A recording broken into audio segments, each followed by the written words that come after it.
Bon, mais bonjour Mickaël, Bonjour Robert. très heureux de t'accueillir ici dans le centre bien-être Merci. multithérapie de La Roche-sur-Yon. Ouais.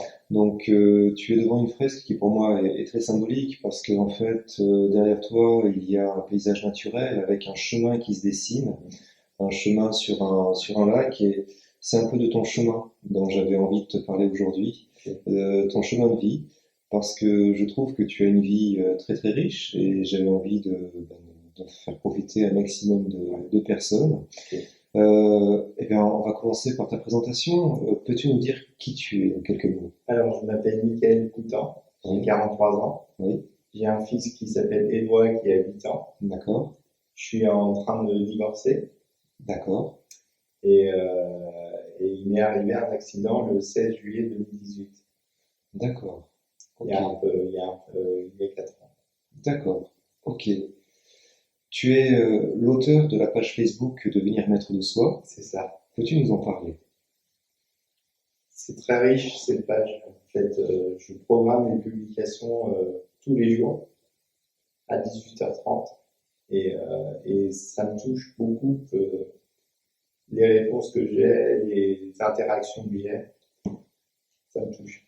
Donc c'est un but humaniste, Ouais, c'est ça. but humaniste, Ouais, le fait de partager, de rassembler. ouais. D'accord, ok. Ça fait combien de temps que cette page est en ligne? Ça fait depuis mon accident 2010, 2000, je sais plus. Ok, aux alentours de 2018. Ouais, 2018, ouais. D'accord, Ouais, ouais. ok. Qu'est-ce qu'on peut y trouver sur cette page? On y trouve des manières de penser, Oui, des réflexions. En fait, ça doit nous amener à réfléchir, en fait. ok. Peu importe la réflexion, mais les publications sont faites pour nous amener à réfléchir sur ce qu'on aime. Ça me fait penser à un miroir, C'est ça, ouais, le miroir qui réfléchit. c'est ça. Hmm. Ok. Qu'est-ce qui t'a motivé à créer cette page?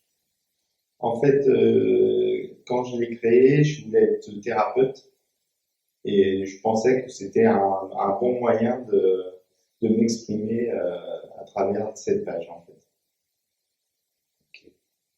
Ok, ok. Euh, et donc aujourd'hui, ton activité de thérapeute, peux-tu nous en parler?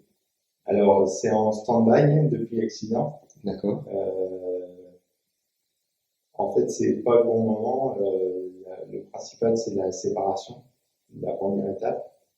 Et ensuite, on verra pour être un bon thérapeute. parce qu'avant, il y a eu un avant l'accident Oui, et un après c'est ça, l'accident. c'est ça. On reviendra sur cet accident justement un peu plus tard Ouais.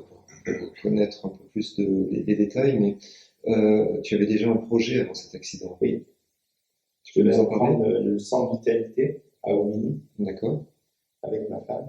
d'accord, On avait signé le compromis d'achat. ok, Et après, j'ai eu mon accident. ok, donc tout a bousculé ce projet en fait. C'est ça. Ouais.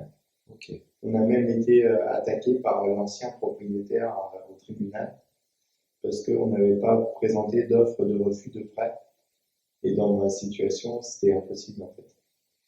ok, donc là en plus c'est venu s'ajouter une autre complication C'est ça. en plus de cet accident. Peux-tu nous parler justement des circonstances de cet accident? Alors, c'était le 16 juillet 2018. Oui, On avait gagné la Coupe du Monde.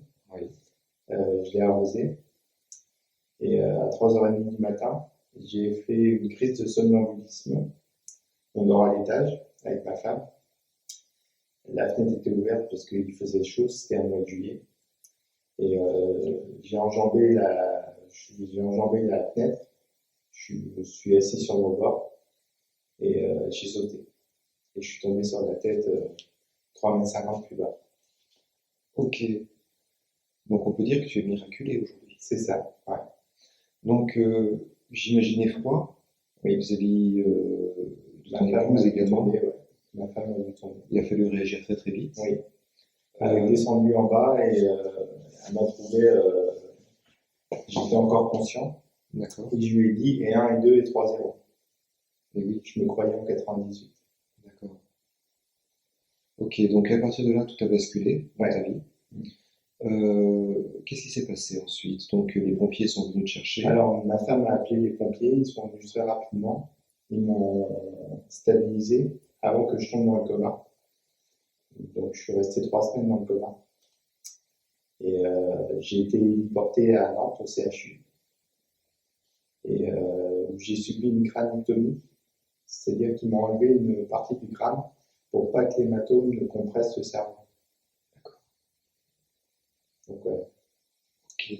Et après de très très très longs mois de rééducation à Nantes et à Luçon, je suis en vie. Donc j'ai une immense gratitude pour mon accident qui m'a laissé en vie en fait. D'accord. Une partie de toi a choisi de vivre, Oui, c'est ça. on va dire ça aussi. Tu as été très accompagné par ta femme, justement, Oui, oui, qui a été très présente, ta famille ouais. autour de toi. Mm. Donc c'est une véritable aventure humaine. C'est ça. Ouais. Ok. Quelles ont été les conséquences de cet accident dans ta vie au départ? Alors, mais, en fait, je suis hémiplégique côté droit, c'est-à-dire que je bouge moins vite les membres du côté droit, et j'ai une hémianopsie côté gauche, c'est-à-dire que là, je vois pas vraiment. Mon œil voit, mais il ne donne pas l'information au cerveau de ce qu'il voit. J'ai un champ de vision rétréci. D'accord. Donc là aujourd'hui, comment tu arrives à vivre? Parce que nous on se connaît maintenant depuis quelques années. Ouais. Je t'ai connu avant l'accident, je te connais maintenant. Aujourd'hui, moi, dans ce que je vois, c'est que tu t'en sors très très bien. C'est ça. Donc, tu arrives à marcher, Je conduis. tu conduis, tu es autonome. Voilà, c'est ça. Donc, et tu progresses régulièrement en fait, parce qu'au départ, c'était pas aussi simple que ça. Bah non, j'étais dans le coma et puis après j'étais dans un fauteuil roulant. Après j'ai eu une canne tripode. Après j'ai eu une canne. Et, et on avait marché ensemble et j'avais pas ma canne. Et ça m'a servi de déclic en fait. Tout à fait. Donc maintenant j'ai ma canne de temps en temps, mais vraiment très rare. D'accord. Ok. Ok. Que penses-tu de l'expression rien n'est permanent sauf le changement? C'est très vrai. Rien n'est permanent sauf le changement. C'est très juste. Rien ne dure. Rien ne dure. Tu étais dans ta vie, tu étais à l'époque dans le domaine du commercial, tu étais Directeur de magasin. de magasin. Super. Donc tu gérais une équipe. J'ai une équipe de 50 personnes à l'année et 150 l'été, parce que c'était un magasin saisonnier. Donc c'était intense. C'était très intense. Ouais, ouais. Tu étais, comme dans la chanson de Noir Désir, un homme pressé, Voilà, c'est ça. entre guillemets. Mais il y a toujours eu dans ton management énormément de bienveillance. C'est ça. L'humain a toujours été passé au centre. En priorité, ouais. L'humain en priorité. Et ce qui est arrivé ce 16 juillet 2018 a bousculé aussi tout le personnel du magasin. Ouais, c'est vrai. Qui a perdu. Ils m'ont envoyé plein de cartes. C'était très très touchant. Autant que tu es quelqu'un de touchant. Oui, oui. C'est un retour des choses en fait. Ouais. C'était très touchant. En fait. Donc, pour en revenir à cette expression, rien n'est permanent sauf le changement, en fait, tu avais tout dans ta vie. Tu avais une belle situation professionnelle, une famille, propriétaire d'une maison, des enfants, un enfant. J'allais devenir chef d'entreprise. Et oui, tu avais pour projet de devenir indépendant. Voilà, c'est ça. En reprenant le centre Vitalité, qui est un centre multithérapie, qui accueille plusieurs thérapeutes. Le but étant de donner un sens humaniste derrière tout ça. C'est ça. Et puis, cet événement a tout fait basculer. Donc, un gros changement dans ta vie. Et qui, finalement, a éparpillé tout ça, quelque part. Oui. Et là, tu as rassemblé différemment le puzzle de ta vie quelque C'est part. ça. Ouais. Et aujourd'hui, tu te construis différemment et peut-être beaucoup plus fort qu'avant. Ben, c'est ce qu'on me dit, donc moi j'y crois, en fait. Oui. Ouais. Tu connais le mot résilience? Ouais, Ok. je l'ai appris. Oui. Ouais. Au plus profond de toi-même, en Au fait. plus profond de moi, ouais, je suis résilient. Une belle démonstration, C'est ça. effectivement, de la puissance de l'humain C'est ça. à travers ça. Euh, J'imagine qu'il a fallu que tu t'accroches à quelque chose pour tenir bon, parce que très, très sincèrement, euh, lorsqu'on compare la vie d'avant, cet accident et les conséquences que ça a eu dans ta vie, moralement, ça n'a pas dû être facile au début. Bah non, bah, de toute façon, j'ai pris des antidépresseurs, Oui, un petit peu, oui. parce que ça n'allait plus. Avant ma reconstruction crânienne, en fait, ça n'allait plus du tout. Et la reconstruction crânienne avec du corail a tout changé. Comment ça? En fait, j'ai subi une craniectomie pour éviter que l'hématome ne compresse le cerveau. Et ils ont fait une reconstruction crânienne avec du corail. Et la reconstruction crânienne a tout changé en fait. Avant, je plongeais, et une fois que la reconstruction crânienne a été faite, mon cerveau était stabilisé dans ma boîte crânienne, et ça a tout changé. Donc, physiologiquement d'abord, physiquement, Oui, mais également au niveau du moral, des émotions. des émotions, du moral, Ok, c'était positif en fait. d'accord. Ouais. Ok. Et donc, j'imagine que la spiritualité est très présente pour toi.